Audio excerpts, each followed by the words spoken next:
Ну что, друзья, всем привет! Сегодня вы находитесь опять на моем втором канале. И сегодня, друзья, у меня опять ролик про мой стелс-навигатор 620 МД. И он, скорее всего, более такой технический. В этом ролике я вам, друзья, расскажу историю про то, как я поменял передние тормозные колодки. Какими проблемами я столкнулся, сколько мне обошлась замена колодок, сколько сейчас стоят колодки, ну и как их заменить. Что же, друзья, меня подтолкнуло на замену передних тормозных колодок? Подтолкнула меня такая причина, то что появился скрип тормозов. И не тихенький скрип при экстренном торможении, а прям громкий скрип при любом торможении. Даже когда велосипед разогнался на совсем небольшую скорость, и ты им затормозил, появлялся долгий протяженный скрип. Я понял, что это надо устранять. И, конечно же, сразу первая мысль: стерлись колодки, начали скрипеть. И даже если вы в интернет залезете, там написано: неисправные колодки, меняйте колодки, скрип пропадет. Но у меня, друзья, был скрип не из-за колодок. Но колодку, друзья, все равно я заменил. У меня сейчас стоят новенькие колодки. Позже покажу, в каком состоянии были старые. А скрип был из-за простой причины. Скрип, друзья, был из-за того, что тормозной диск сам вот этот вот был немного грязным. Достаточно его было протереть моющим средством, которое обезжиривает, очищает полностью диск, и моментально скрип пропал. И на самом деле мне стало понятно, почему и проблема в диске, потому что когда ты протираешь его тряпку, тряпка становится вся черная, то есть настолько был грязный диск, хотя со стороны кажется, что он чистый. Из-за того, что там было загрязнение какое-то, даже масляное немного, вот даже если сейчас провести вот так пальцем по нему, можно увидеть, что палец становится немного черным. Было какое-то масляное даже загрязнение, его надо было просто хорошенько протереть, и все, скрип пропал, даже колодки менять не надо было. Ну, друзья, что сделано, то и сделано. Давайте я вам лучше покажу, в каком состоянии были у меня колодки. Покажу на примере одной передней колодки, их всего две стоит. Вот, колодочка, друзья, сейчас фокусируюсь. Ну вот, друзья, собственно говоря, видно, в каком состоянии колодка. Еще более-менее хорошее состояние, можно было ездить.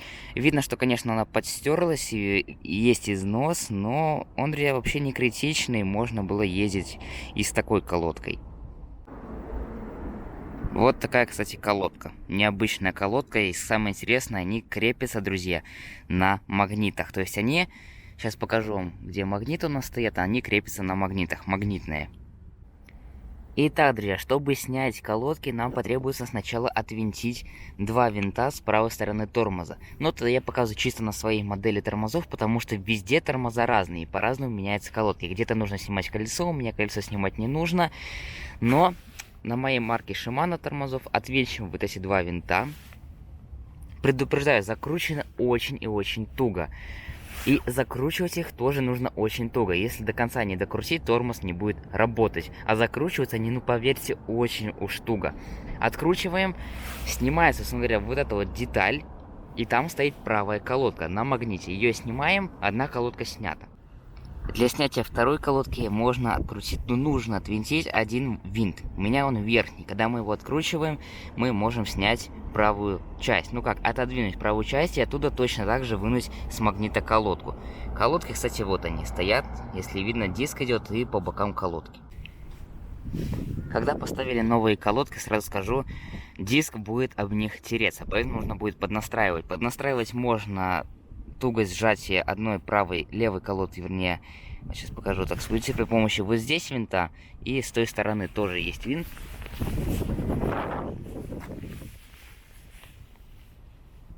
При помощи вот этого большого центрального винта также регулируйте сам механизм, когда будете закручивать болты. И настраивайте так, чтобы колодки не терлись, но было совсем небольшое расстояние. Таким образом, заменив колодки, я понял, что скрип не пропал, и просто подумал, что уже нужно менять диск, что диск стерся, но диск нормальный, поэтому просто взял его, почистил, скрип пропал. Но что, друзья, по цене? Колодки на один передний тормоз, это две колодки, обошлись мне в 20 белорусских рублей. Это вот столько в рублях России. Но еще я задался таким вопросом, а что если менять диск, сколько он будет стоить? Сейчас я хочу съездить в веломагазин, посмотреть, сколько стоит диск такой, 160 мм диаметра, найду примерно похожий и узнаю цену и уже вам скажу. Ну что, друзья, съездил я в два веломагазина, могу сказать, по дискам жесткая напряженка. В одном веломагазине вообще дисков нету, во втором 160 диаметра, как у меня, тоже нету. Но сказали приблизительно цена рублей 20-25 Беларуси. Это вот столько российских. Поэтому получился такой вот ролик. Кому понравился, ставьте лайк. Ну а желаю всем удачи и всем пока-пока. До новых встреч.